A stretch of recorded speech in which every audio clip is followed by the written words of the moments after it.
حين ولدت. برادر عزیز عثمان بفرمایید. سلام علیکم. علیکم السلام و رحمت الله و برکاته. بفرمایید برادر گرامی. بسم الله الرحمن الرحیم. وفقکم الله. حیاکم الله. بفرمایید در خدمت شما برادر هستیم. گرامی، بفرمایید. خواستم من درباره به اصطلاح نماز حضرات و شیوه زیارتشون صحبت کنم ان شاء الله. بفرمایید. با اجازت. بفرمایید. بسم الله الرحمن الرحیم. 20 دقیقه قبل از اذان آستین‌هایشان را بالا می‌کشند. فیگوری می‌گیرند که هر کس از دور ببیند می‌فهمد که این آقایان می‌خواهند نماز بخوانند. در نهایت ریاکاری و فریبکاری مطلق قدم برمی‌دارند و متواضعانه خود را منتظر اذان نشان می‌دهند. مؤذن اذان میگوید، اذانی در کش تحریف و زیادتگویی، از اشهد ان علی ولی اللهش تا حی علی خیر العملش خواهی فهمید که این نماز نیست. حرکاتی برای سرهمشیر مالیدن و فیگور قداست گرفتن، خود را نماز خوان نشان دادن و پاون مثبتی از دولت گرفتن و حقوق و ساپورت مالی و خلاصه زندگی مرفه از لابلای این حقه دین نمایی و تشکیل هیکلی پوچ و متزلزل به نام تشیع. اینجا دیگه مؤذن اذانی که فقط به درد خودش میخوره را گفته و حضرات میخواهند وضو بگیرند. شاید کل وضویشان 400 cc آب مصرف نکنند. سرسری و علکی به قول عرب ها اتبلبط یعنی گوتره‌ای آبی بر صورت میزنند و از آرنج به نوک انگشت ها برخلاف سنت صادق نبوی دستها را خیس می کنند. بعد هم با نوک انگشت وسط یا انگشت اشاره پاها و سرشان را خطی می کشند که اصطلاحاً مسح سر کرده باشند و در راستای این مسح برخلاف سنت رسول الله پاها هم مسح می شوند و بعد هم با این پاهای بودار متعفن به صف نماز می ایستند که اگر غریبه‌ای به جمعشان وارد شود باید ماسکی 2 فیلتره از پشتیبانی یا لوجستیک بگیرد تا بتواند نفس بکشد. بعد از این مسح هم بوسه‌ای بر انگشتشان میزنند و آن را به پیشانی میزنند. بعد هم میروند به سراغ مهردان که من آن را بیت الاصنام اسم گذاشتم. خلاصه مهری از نوع هبل یا لات و عزا برمی‌دارند و برای ایستادن در صف اول می‌دوند. نماز صبح که مطمئن باشید 97% تشیع برای نماز از خوابشون نمی‌گذرند. نمازهای دیگر را هم برای جلوگیری از اتلاف وقت ادغام می‌کنند، چون حضرات حوصله ندارند روبروی رب العالمین بایستند و باید تند و تند نمازشون را بخوانند که به زندگیشان برسند.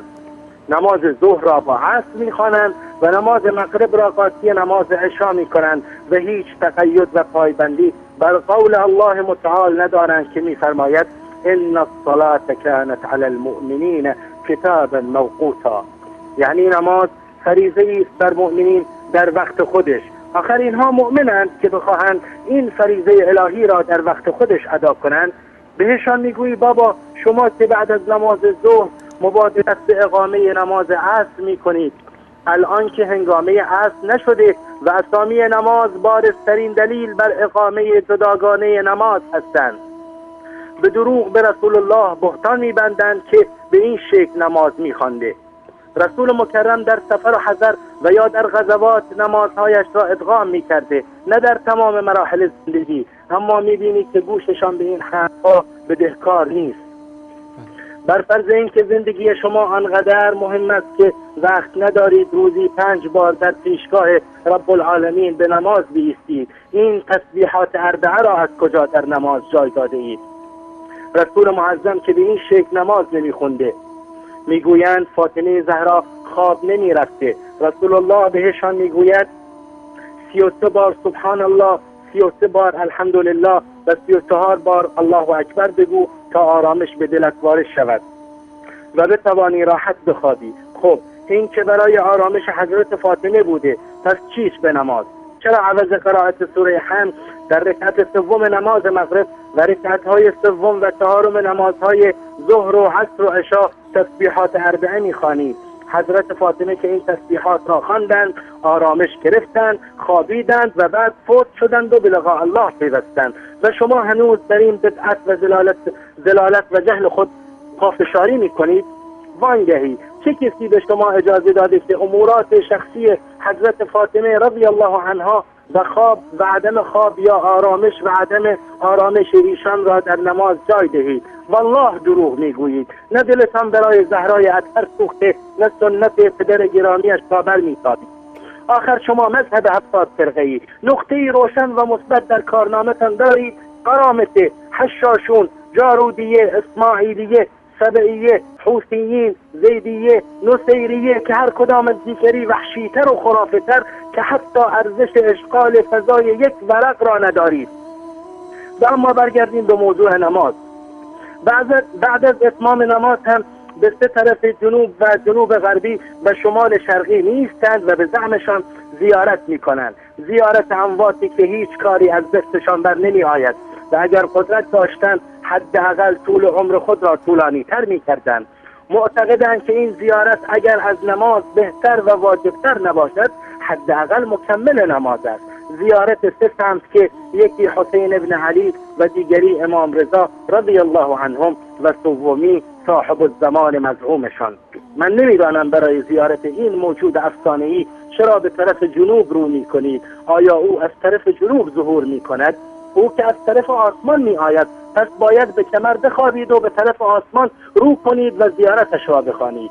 و نیز به طرف شمال شرقی برای زیارت امام رضا رو می کنند که معتقدند قبل از تولدشان ما یحتاج آنها را می داند و قادر به اجابت آن هم هست که اگر بخواهم ثابت کنم این قبری که زیارتش می کنند قبر هارون الرشید است نه امام رضا، وقت بسیار می خواهد. و اما جنوب غربی به این جهت برای امام حسین نیستند و زیارتشان را می کنند. حتی این نوع زیارت را ارجحتر و کاملتر از بقیه می دانند، حتی سزاوارتر از خانه خدا. و اگر این زیارت را در روز عرفه انجام دهند دیگر از ثواب 1 میلیون حج بیشتر است. روز عرفه که بانی و مؤسسش مناسک حج بیت الله است، لکن این حضرات به حج می روند که در عرفه زیارت امام حسین را بکنند و این زیارت را هم مقبول تر از حج بیت الله می دانند. آخر شما به حج می روید که در عرفه زیارت کربلا بکنید؟ مگر سرتان درد می کند؟ خب مستقیم به کربلا بروید و هر غلطی می خواهید بکنید و هم عرفه ما را برای خودمان بگذارید. وانگهی چرا امامان دیگر شما جهت و سمت و سوی جغرافیایی ندارند؟ این 8 جهت جغرافیایی کفاف امامانتان را نمی کنند. باید علم جغرافیا 4 جهت دیگر مثلا شرق شمالی یا غرب جنوبی برای شما احداث کنند که موافق تعداد امامانتان جهت و طرف زیارت داشته باشید. نکته مهم اینجاست که شما چرا زیارت امام حسین چه در عرفه و چه در روزهای دیگر را با ثواب حج عمره یا حج تمتع می‌سنجید؟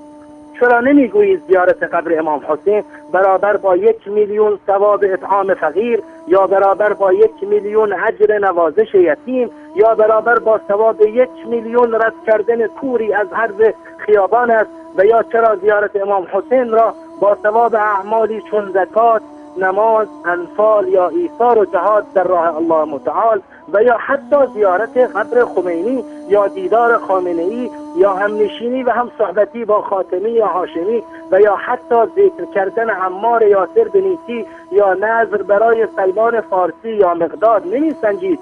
مگر نه اینکه این قدیسان به جز کل صحابه مرتد نشدند؟ شما کوته فکران نیک میدانید حج ثوابی به طبع بیشتر از این اعمال است، چون شما به خوبی میدانید که زیارت خانه خدا پاک کننده معاصی گذشته انسان و قرار دادن بشر در زمره صالحان می باشد. اما زیارت حسین ابن علی نه تنها هیچ ثوابی ندارد، بلکه اگر جنبه حاجت خواهی به خود بگیرد عملی است در ردیف شرک و رب العالمین و عملی نکوهیده و نپسندیده که حضرت رسول مکرم به اسلام گرویدگان را در ابتدا از زیارت قبور نهی می کردند. اما همین که مردم با ارشادات رسول مکرم دریافتند و فهمیدند که اگر زیارت قبور به یاد آورنده روز رستاخیز باشد مجاز می شود. شما خوب میدانید که زیارت امام حسین هم اگر از جنبه تذکر به قیامت خارج گردد، قاعده شرک هم بر این عمل مشتمل می شود. لذا پریدید و دویدید و جستجو کردید و هیچ ثوابی به اندازه حج بیت الله الحرام نیافتید. لذا در پیروانتان که حسین گویان کرامت انسانیشان را لگدکوب می کنند و گاهی خود را سگ رقیه، کلب رضا و خوک و خر زهرا می نامند، در راستای مبارزه با عربیت و اسلامیت همان گونه که صاحب الزمان خیالیتان می آید و 2/3 عرب ها را می کشد و از این که بیت الله الحرام در یک کشور عربی است، لذا با این تفکر شوم و باطل زیارت امام حسین را بیشتر از ثواب 1 میلیون حج امت عربی و اسلامی می دانید. وگرنه کجای یک عقل سالم و سلیم شرک یعنی قبر پرستی را مقبولتر از توحید می داند؟ یعنی گفتن لبیک اللهم لبیک لبیک لا شریک لک لبیک ان الحمد والنعمت لك والملك لا شریک لک. این کجا؟ و السلام علیک یا ثار الله و ابن ثاره کجا؟ آخر سلام بر انتقام و سلام بر فرزند انتقام هم شد عملی خدا پسندانه.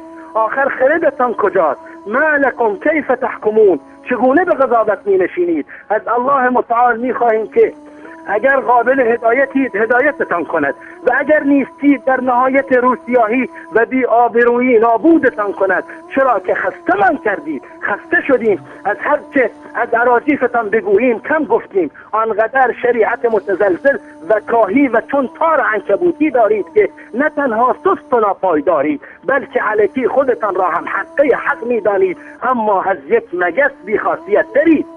ما را با شما هیچ کاری نیست، نفعتان را نخواستیم، اما به نام اسلام به امت اسلامی زیان نرسانید. لکم دینکم ولی دین، لکن راه سنت است طریقت مبین و من الله التوفیق. جزاک الله خیر برادر عزیز گرامی آقا عثمان عزیز، زنده باشید. خدا تشکر از شما، خدا نگهدارتون.